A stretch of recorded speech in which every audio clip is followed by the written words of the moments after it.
నమస్తే రమ్మగారు. నమస్తే జయ. రమ్మగారు, మనము శరన్నవరాత్రుల స్పెషల్ ఎపిసోడ్స్ చేస్తా ఉన్నాం. ఇక రెండవ రోజు, ఈ రోజు యొక్క విశిష్టత ఒక్కసారి మాట్లాడుకుందాం. రెండో రోజు ఆశ్వీజ శుద్ధ విధియ. ఈ రోజున అమ్మవారిని గాయత్రీదేవి అలంకారంలో వెలయిస్తారు. మనం గాయత్రి అనగానే ఇప్పుడు ఇదివరకటి కాలంలో గాయత్రి ఎవరికీ తెలియదు, రహస్య మంత్రం. ప్రత్యేకంగా గాయత్రి ఉపాసన అంటే కొంతమందే చేయాలన్న నియమము పద్ధతి ఒక కట్టుబాటులాగా ఉండేది. నియమం కూడా ఉండేదా రమ్మగారు? నియమమే చేయాలి, నియమమే. ఎందుకంటే గాయత్రి ఉపాస్య దేవత, ప్రత్యేకంగా ఆమెను ఉపాసించవలసిన దేవత. 24 అక్షరాల మంత్రము చాలా పవర్ఫుల్, చాలా శక్తినిస్తుంది. అంటే మనం ఇలా కమ్యూనిటీ పరంగా మాట్లాడితే తప్పుతోస్తుందేమో కానీ పర్ఫెక్ట్గా సరిగ్గా త్రికాల సంధ్యావందనాదులు చేసి గాయత్రిని ఉపాసించే బ్రాహ్మణుడు ఏ వాడకట్టులో ఉంటే ఆ వాడకట్టులో అనారోగ్యాలు అకాల మరణాలు ఉండవని శాస్త్రం. ఎంత అద్భుతం కదండి. ఇక్కడక్కడ ఏముండదు. అలాంటి వాడు ఒకడు ఉన్నా చాలు. నీకు మన శతక పద్యాలు ఉన్నాయా? అప్పిచ్చువాడు వైద్యుడు, నెప్పుడు ఎడతెగక పారు నేరును ద్విజుడును, చొప్పడిన యూరనుండము చొప్పడకుండినట్టి యూరు చొరకము సుమతి. ఎక్కడైతే అప్పిచ్చేవాడు వైద్యుడు, ఎప్పుడూ ప్రవహించే ఏరు ద్విజుడు, బ్రాహ్మణుడు ఉన్న ఊరికి వెళ్ళు, లేకపోతే ఆ ఊర్లో వెళ్ళకు అని చెప్పారు. శతకకారుడు చెప్పాడు. ద్విజుడు ఇలా, ద్విజుడు అంటే బ్రాహ్మడు అంటే ఊరికే మేము బ్రాహ్మిన్స్ అని చెప్పేవాళ్ళు కాదు. ద్విజుడు 2 సార్లు పుట్టినవాడు అంటే వాడికి యజ్ఞోపవీతం ఉండాలి. ఆ బ్రాహ్మణుడికి ఆ యజ్ఞోపవీతానికి అనుసంధాన దేవత అయిన సంధ్యాదేవత గాయత్రిని ఉపాసించాలి. అతను గాయత్రి ఉపాసన గనక చేస్తే అసలు ఆ బ్రహ్మవర్చస్సే వేరు. 3 పూట్ల త్రికాలము సహస్ర గాయత్రి చేసే వాళ్ళ వెలుగే వేరుగా ఉంటుంది. అలాంటి వాళ్ళు ఉన్న వాడకట్లో వాళ్ళు అందరూ ఆరోగ్యంగా ఉంటారు. చనిపోక తప్పదు కదా జయ, అంతే కదా. మరణము శాశ్వతమైంది, అనివార్యమైంది, అది తప్పదు. అకాల మరణాలు అవి ఉండవు. ఎవరు చేస్తారో వాళ్ళకి కూడా ఇప్పుడు పూర్వకర్మానుభవం ఎంతో కొంత మనం అనుభవిస్తాం, అది తప్పదు. వాళ్ళకైనా ఉపాసించే వాడికైనా చుట్టుపక్కల వాళ్ళకైనా. కానీ అకాలంగా ముంచుకొచ్చేవి అలాంటి వాళ్ళ మొహం చూస్తే పోయేది ఇదివరకటి కాలంలో. మనకి నియమం తప్పటం అనేది ఒక విధానంగా అయింది. కలికాలంలో ఉన్నాం కదా మనం. ఇక ఏ నియమం తప్పినా గాయత్రి అంత పవర్ఫుల్ దేవత. ఈ గాయత్రిని ఎలా ఉపాసిస్తాము? సూర్యుడితో పాటు ఉపాసన చేస్తారు. సూర్యోపాసన లాగానే గాయత్రి ఉపాసన సూర్యుడికి ఎదురుగుండా ఉండి చేయటమే.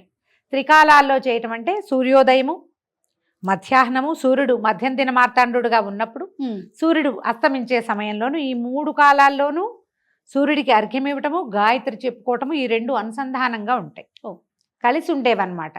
ఇప్పటికీ మనకి ఇంకా గాయత్రి చెప్పేవాళ్ళు ఉన్నారు, ద్విజులు ఉన్నారు. కాబట్టి కలియుగాంతం అంత తొందరలో లేదు, ఇంకా సమయం ఉంది. వాళ్ళు తగ్గిపోతుంటే మన సమయం తగ్గిపోతుంది. దీన్ని గౌరవించాలి కానీ ఎట్టి పరిస్థితుల్లోనూ ప్రశ్నించవద్దు, ప్రశ్నించకూడదు. మన ప్రశ్నల్ని మించిన సమాధానం ఉంది అక్కడ, మనకు తెలీదు, వాళ్ళు చెప్పినా మనకు అర్థం కాదు. అంతే. అందుకని చెప్పేలాగా ఏ ప్రశ్న వేయకుండా గాయత్రిని గౌరవించాలి. ఈవిడ 5 ముఖాలతోటి ఉంటుంది అమ్మవారు. ముక్తా విద్రుమ హేమనీల ధవళ ఛాయలు అని చెప్తారు. ముక్త విద్రుమం, ముక్త అంటే ముత్యం, విద్రుమం అంటే ఎరుపు, ముత్యం అంటే తెలుపు కదా. విద్రుమం హేమ నీల ధవళ. హేమ అంటే బంగారపు రంగు, నీలం అంటే నల్లము లేదా నలుపు కలిసిన నీలం అనుకుందాం, ముదురు రంగు. ధవళము ఈ తెలుపు, ముత్యపు తెలుపు వేరు, ఇది వేరు. ఇలా 5 రంగుల్లో ఉండే ముఖాలు, 5 ముఖాలు కలిగి ఉంటుంది. గాయత్రిని ఉపాసించిన వాడికి తిరుగే లేదు. ఆ ఉపాస్య దేవత అయిన గాయత్రిని రెండో రోజు దైవంగా అలంకారం చేస్తారు. ఇంచుమించు మన వైపు అన్ని దేవాలయాల్లోనూ గాయత్రి దేవే కనపడుతుంది, పంచముఖిగా కనిపిస్తుంది. ఇప్పుడు మనం ఎట్లా చూస్తామంటే మా కారు బ్యాక్ చేస్తున్నా సరే గాయత్రి మంత్రం వినపడుతుంది. అవును. ఫోన్ రింగ్ టోన్లు గాయత్రి మంత్రమే. తర్వాత ఇంటి కాలింగ్ బెల్స్ గాయత్రి మంత్రమే. పిల్లలకి గాయత్రి మంత్రం నేర్పిస్తారు. వాకింగ్ చేసేటప్పుడు కూడా మనం గాయత్రి మంత్రాన్ని వింటుంటాం. ఎవరికైనా ఫోన్ వచ్చిందనుకో రింగ్ టోన్ కూడా గాయత్రి మంత్రమే ఉంటుంది. అదేమంత అడ్వైజబుల్ కాదేమో అని అనిపిస్తుంది జయ. ఇప్పుడు మంత్రము పూర్తిగా వెళ్ళాలి, అది మధ్యలోనే కట్ చేస్తాం మనం, అది తప్పు. తర్వాత దాన్ని ఇలా చేయకూడదు. ఒక పవర్ఫుల్ మంత్రాన్ని, శక్తివంతమైన దాన్ని, అంత శక్తి తీసుకోవాలి కదా మనము. అరకొరగా ఎందుకు చేయాలి? అంతేగా. ఏమో అది చేయకూడదేమో అనిపిస్తుంది. ఎవరి ఇది వాళ్ళదైనప్పటికీ పిల్లలకు కూడా గాయత్రి మంత్రం ఉపదేశించడం, నేర్పించడం. ఇప్పుడు నేర్పటం వేరు, ఉపదేశం వేరు. ఈ డిఫరెన్స్ ఒకటి ఉంది కదా. అవునండి. ఇది కొంచెం తెలుసుకోవాలి మనం. ఈ గాయత్రిని ఇంత ప్రత్యేకమైన కథ చెప్తారంటే గాయత్రి దేవికి, పూర్వం అంట అరుణుడని ఒక రాక్షసుడు ఉండేవాడు. అతను త్రికాల సంధ్యావందనాపరుడు. 3 పూట్ల 3 పూట్ల సంధ్యావందనం చేసి సహస్ర గాయత్రి, 1,00,000 గాయత్రి కూడా చేసేవాడు రోజుకి. అతను విపరీతంగా బల సంపన్నుడిగా అయ్యాడు. బ్రహ్మవర ప్రసాదం లభించింది అతనికి. రమగారు, మీ మాటకు అడ్డొస్తుందని అనుకోవద్దు. నాకు ఎప్పుడూ ఒక చిన్న అనుమానం ఉంటుందండి. రాక్షసులు అంటే రాక్షస దేవతలు ఉండరా? మన దేవతల్ని ఎందుకు పూజిస్తారు, కొలుస్తారు? ఇట్లా అంటే ఎడతెరిపి లేకుండా వారి అనుగ్రహం కోసం పూజా విధానం ఎందుకు ఫాలో అవుతారండి? రాక్షసులు అంటే రాక్షసులకి వేరే దేవతలు ఉండరు. రాక్షసులు అంటే అది ఏదో విచిత్రమైన జాతి కాదమ్మా. వాళ్ళందరూ బ్రాహ్మణులే, కశ్యప ప్రజాపతి సంతానమే, బ్రహ్మ వల్ల జన్మించిన వాళ్ళు, బ్రహ్మ సంతతి. గుణాలు రాక్షస గుణం. గుణం లాగేసుకోవాలి, అంతా నేనే ఉండాలి, ఆసురీ ప్రవృత్తి అంటాం చూడు. కొన్ని ఇప్పుడు మనమే ఉంటాం, మనలో కొన్ని రాక్షస గుణాలు ఉంటాయి. అంటే మనకి కూరలు ఉన్నట్ట, కూరలు కొమ్ములు ఉన్నట్టు కాదు, గుణం అలాంటిది ఉన్నట్టు. వీళ్ళు కూడా అంతే. ఇప్పుడు రావణాసురుడు అసుర లక్షణం, శివభక్తుడు, మహాశివభక్తుడు, పరమేశ్వరుని నేల మీదకి దింపేసిన వాడు. అవును, రుద్రమిని వాయించి శివుణ్ణి ప్రత్యక్షం చేసుకున్నాడు. ఆత్మలింగాన్ని పట్టుకెళ్ళగలిగిన ఘనుడు. మరి ఇప్పుడు ఏదో అయితే ఎలా చేయగలిగాడు? రాక్షసులు, అసురులు అని, మన దానవులు అని చెప్పే వీళ్ళందరూ కూడా బ్రహ్మ సంతానమే. ఆయన నుంచి జన్మించిన బట్టి కశ్యప ప్రజాపతి దేవతలకి రాక్షసులకి కూడా తండ్రి. వీళ్ళందరూ ఒక జాతికి చెందిన వాళ్ళే. ఇందులో ఏమైంది? ఇంకా ఇంకా ఇంకా వాళ్ళు తపస్సులు మానేసి క్రూరత్వపు లోపల ఒక ప్రవృత్తి తలెత్తుతోంది. ఇంకా క్రూరతని అనుసరించి వెళ్ళారనుకో, వాళ్ళు మెల్లిగా తరాల వెంబడి ముందుకెళ్లేసరికి క్రూరత్వమే మిగులుతుంది. కానీ వాళ్ళలో తపస్సు, సాధన, భగవదారాధన మిగలదు. మిగలక చివరికి చివరి జాతులకు వెళ్ళేసరికల్లా ఏమవుతుంది? మనకి కుక్కమూతి పిందెలు పుడతాయని చెప్తాం. అట్లాగే వీళ్ళలో ఏంటంటే విపరీతమైన ప్రవృత్తి ఉన్న వాళ్ళు పుట్టారు. కానీ వాళ్ళందరూ కూడా ఇక్కడి నుంచే సంతానం. DNA ఒకటే, అదొకటే ఉంది. అయితే అరుణుడి కథ చెప్తున్నా. అరుణుడు తీవ్రమైన తపస్సు చేసి అతను ఎట్లాంటి వరం సంపాదించాడంటే, నాకు మరణం వద్దు, నో మరణం అని అడిగాడు. బ్రహ్మదేవుడు ఒప్పుకోలే. నాయన, మరణం లేకుండా వరం కుదరదు, మరణం అనివార్యం, కావాలంటే నువ్వు ఇంకో కొన్ని వేల ఏళ్ళు బతకచ్చు, వరం మార్చి అడగమంటే, అయితే ద్విపాత్తులు చతుష్పాత్తుల వల్ల మరణం లేదు అని అడిగాడు. మరణం లేకుండా వరం కావాలి. ద్విపాత్తులంటే మనలాగా 2 కాళ్ళ మీద నడిచేవాళ్ళు, చతుష్పాత్తులంటే జంతువులు, 4 కాళ్ళ మీద నడిచే ఏ జంతువు వల్ల. ఇప్పుడు ద్విపాత్తులతో మరణం లేదనుకో, మనుషులతో లేదు. అప్పుడు ఏ పులినో ఏ సింహాన్నో చేసి చంపేస్తారు. అమ్మవారు చాలాసార్లు చేసింది అట్లా. అవునండి కదా. అందుకని ఏం చేశాడు? ద్విపాత్తుల వల్ల మరణం వద్దు, చతుష్పాత్తుల వల్ల మరణం వద్దు, నాకు ఈ రెండిటి వల్ల మరణం లేకుండా వరం ఇవ్వమని కోరుకున్నాడు. కానీ ఇతన్ని ఎట్లా చంపాలో వీళ్ళకి తెలియలే. అప్పుడు పరమేశ్వరుడి దగ్గరికి వెళ్తే ఆయన ఏం చెప్పాడంటే, ఇతను గాయత్రి మంత్ర అనుష్ఠానపరుడు, గాయత్రి మానేస్తేనే వీడిని మీరు సంహరించగలరు అని చెప్పేసరికి వీళ్ళు బాగా ఆలోచించి, నువ్వు మంత్రం చేస్తున్నావు, అది మానే అంటే వాడు ఎందుకు మానతాడు, అదే నీ బలం రా అంటే అసలు మాంట కదా. బృహస్పతిని ప్రేరేపించి పంపించారట దేవతలు. అప్పుడు బృహస్పతి వెళ్ళి సోదరా అని సంబోధిస్తే అరుణుడికి నచ్చల.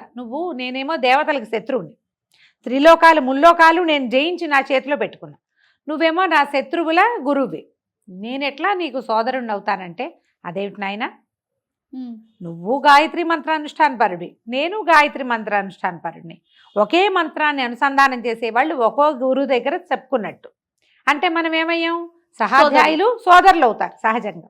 కాబట్టి నువ్వు నేను సోదరులం, నా వల్ల దేవతలందరూ కూడా నీకు సోదరులే అనగానే నేను నచ్చల. దురహంకారంతో అరుణుడు ఏమనుకున్నాడంటే, నా శత్రువులే కాకుండా నాకంటే బలహీనులు వీళ్ళు, దేవతలు నాకు లొంగిపోయారు, నేను వాళ్ళని జయించానంటే ఏమిటి అర్థం? నేను గొప్పవాడిని, వాళ్ళు తక్కువ వాడిని, మరి నాకంటే తక్కువ వాడు చేసే ఉపాస్య దేవతను నేనెందుకు ఉపాసించాలి అని గాయత్రిని మానేశాడు. ఓహో.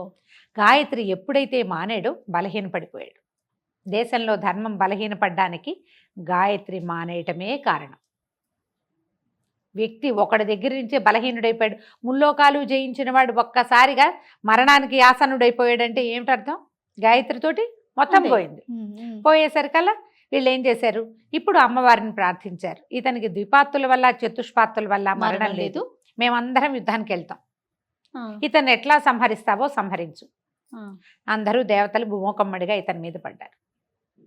అప్పుడు అమ్మవారు వచ్చి ఇతన్ని భ్రామరీ శక్తితోటి సంహరించింది. ఇతనికి చతుష్పాతులు ద్విపాతులు కాకుండా ఇంకేమున్నాయి, మనకి వేరే కాళ్ళు ఉన్న జంతువులు లేవు. అమ్మవారి దగ్గర ఉండేటువంటి భ్రమరము ఎన్ని కాళ్ళు ఉంటాయి, దానికి 6 కాళ్ళు ఉంటాయి. షట్పది అంటారు దాన్ని. అవును, షట్పదము అంటే భ్రమరం. కొన్ని కోట్ల కొద్ది భ్రమరాలు వచ్చి ఇతన్ని సంహరించినాయి. వాడు వరం ఎంత బాగా కోరుకున్నాడో చూడు. రాక్షసుల వరాలన్నీ ఇలాంటి విచిత్రమైనవే. హిరణ్యకశిపుడు అడిగాడు, నరుల వల్ల వానరుల వల్ల మరణం లేదు, ఇలా కావాలి, వాకిట్లో కావాలి, బయట కావాలి, ఇంట కావాలి అని అడిగాడు. ఇన్ని రకాల వరణాలు లేవు, ఇన్ని రకాల వరాలు ఎక్కడో చోట అడ్జస్ట్ అయ్యి చివరికి ఏం చేశారు, నరసింహమూర్తి వచ్చాడు. అంతే. రావణాసురుడు అడిగాడు, నరుల వల్ల వానరుల వల్ల మరణం వద్దు అని. నరులు వానరులు కలిసికట్టుగా వెళ్ళి రావణాసురుడిని సంహరించారు. అలాగే అవుతాయి రాక్షసుల విపరీత వరాలన్నీ మనకి ఉపయోగపడేవి. ఆ తర్వాత అమ్మవారు భ్రామరి స్వరూపంతో వెలసిందట. ఇప్పుడు మనకి శ్రీశైలంలో ఉన్నటువంటి భ్రమరాంబికాదేవి ఆ శక్తి యొక్క అంశే అంటారు. ఆమెని దగ్గర ఉండేటువంటి ఆ నాదమే భ్రామరిగా మారిన ఓంకారంలో ఒక రకమైన శబ్దం వస్తుంది, అంటుంది. అది మనం మీరు లోపల ఓంకారం చేసుకుని చూడండి. అవునండి. ఒక నిమిషం తర్వాత పెదవులు మొహం అంతా తిమిరికిపోయినట్టు అయిపోయి వైబ్రేషన్ లాగా అనిపిస్తుంది. ఈ షట్పదము తిరుగుతుంటే ఆ వైబ్రేషన్ వస్తుంది. ఆ వైబ్రేషన్ నుంచి పుట్టినవే ఇవి. అవి వెళ్ళి సంహరించినవి. గాయత్రి అంత పవర్ఫుల్. ఆమె వల్లే ఈ స్వరూపం భ్రామరి స్వరూపం వచ్చింది. అయితే ఈ రోజున అమ్మవారికి కొబ్బరి అన్నం నివేదన చేస్తారు. ఈవిడ ఎర్రటి రంగులో ఉంటుంది, 5 ముఖాలు కనిపిస్తాయి కదా, ఎర్రని వస్త్రధారణ చేస్తుంది. అక్కడక్కడ కాషాయ వస్త్రధారణ కూడా మనకు చూపిస్తారు గాయత్రికి. కాషాయం రిచ్ ఆరెంజ్ కలర్ కానీ ఎరుపు మనం వేసుకున్న లాంటి ఎర్రటిదైనా వస్త్రాన్ని సమర్పించవచ్చు. మందార పువ్వులు సమర్పించండి. ఈ గాయత్రికి అష్టోత్తరం చక్కగా దొరుకుతుంది. ఒక ప్రార్థనా శ్లోకం కూడా చక్కటి శ్లోకాలు దొరుకుతాయి. ఒక ప్రార్థనా శ్లోకం చేసుకోవటము, కొబ్బరన్నం నివేదన చేయటం. దాంతో పాటుగా మనం రోజువారీ పెడుతున్నట్టుగానే పెసరపప్పు, నానబెట్టిన పెసరపప్పు ఏమంటాం, వడపప్పు, పానకము, వడపప్పు నివేదన చేసుకోవటం. ఉదయకాలం చేయగలిగినంత సేవాకాలం చేసుకుని సాయంకాలం కనుక మనం ఈ అమ్మవారిని పూర్తిగా ఆరాధన చేసుకోవచ్చు. గాయత్రి ప్రత్యేకమైన స్వరూపంలో కనిపిస్తుంది. ఈ 5 ముఖాలున్న స్వరూపంతో అమ్మవారిని ఉపాసన చేసి నమస్కారం చేసుకుంటే అత్యద్భుతమైన ఫలితం వస్తుంది. ముందు ఈవిడ సంధ్యాదేవత అవటం వల్ల మనకి మనుషులకి బద్ధకము అవి తగ్గుతాయి, నియమపాలన అవి ఏర్పడతాయి. దానికోసం మనం ఈ అమ్మని ఆరాధించాలి. రమ్మగారు, శరన్నవరాత్రులు ఏ రోజుకు ఆ రోజే ప్రత్యేకం కదా. అవును. అత్యంత శక్తిగల రోజు అంటే ఏం చెప్పుకోవాలంటారు? దుర్గాష్టమి చెప్పాలి. అష్టమి అనండి. అష్టమి అమ్మవారు ఆ రోజు జన్మించిందని చెప్తారు. అష్టమి నాడు అంటే అప్పటిదాకా సాత్విక స్వరూపాల్లో కనపడుతున్న అమ్మ తీవ్ర రూపం దాల్చింది దుర్గా అష్టమి రోజు, అష్టమి నాడు. అక్కడి నుంచి చూడు, అష్టమి నవమి నాడు పూర్తిగా అమ్మవారు ఒక విపరీతమైన స్వరూపంలోకి వచ్చేసింది. ఇక ఇవన్నీ చూడు, సాత్విక రూపాలు బాల, గాయత్రి, కాత్యాయని, మహాలక్ష్మి, సరస్వతి సాత్విక రూపాల్లో కనిపిస్తుంది. ఆమె ప్రయత్నం చేసింది సాత్విక రూపాలలో రాక్షసుల్ని సంహరించడానికి, దుష్ట శిక్షణ చేయటానికి ప్రయత్నం చేసింది. సాత్విక రూపంతో సాధ్యపడటం లేదు అని తెలిసిన కొందికి మనకి సరస్వతి స్వరూపం కూడా శుద్ధ సాత్విక స్వరూపంలాగా కనబడుతుంది. కానీ నీల సరస్వతి స్వరూపంలోనే ఆవిడ శుంభుల్ని వధించిందని చెప్తారు. మూలా నక్షత్రం అప్పుడే ఆవిడ జన్మ నక్షత్రము అదేను. అప్పటికే ఆవిడ రూపం మార్చుకుంది. ఆ తర్వాత వచ్చేటువంటి చండీ స్వరూపం సప్తమి నాడు చండీ, అష్టమి నాడు దుర్గా. క్రమంగా చూడు, దుర్గాకి వచ్చేసరికల్లా తీవ్రమైన స్వరూపం వచ్చేస్తుంది. అంటే ఏమైనా సరే వీళ్ళని పూర్తిగా అణచాలంటే సంహరించాల్సిందే. దానికోసమని ఇలాంటి సంహార శక్తిగా రూపొందాల్సిందేనని భావించి అక్కడికి స్వరూపం పూర్తిగా మార్చుకుంది. మనం ఎక్కడ చూసినా పవర్ఫుల్ స్వరూపము, శక్తి స్వరూపిణిగా కనపడుతుందంటే దుర్గా స్వరూపమే. సంతోషం గారు, నమస్తే. నమస్తే జయ.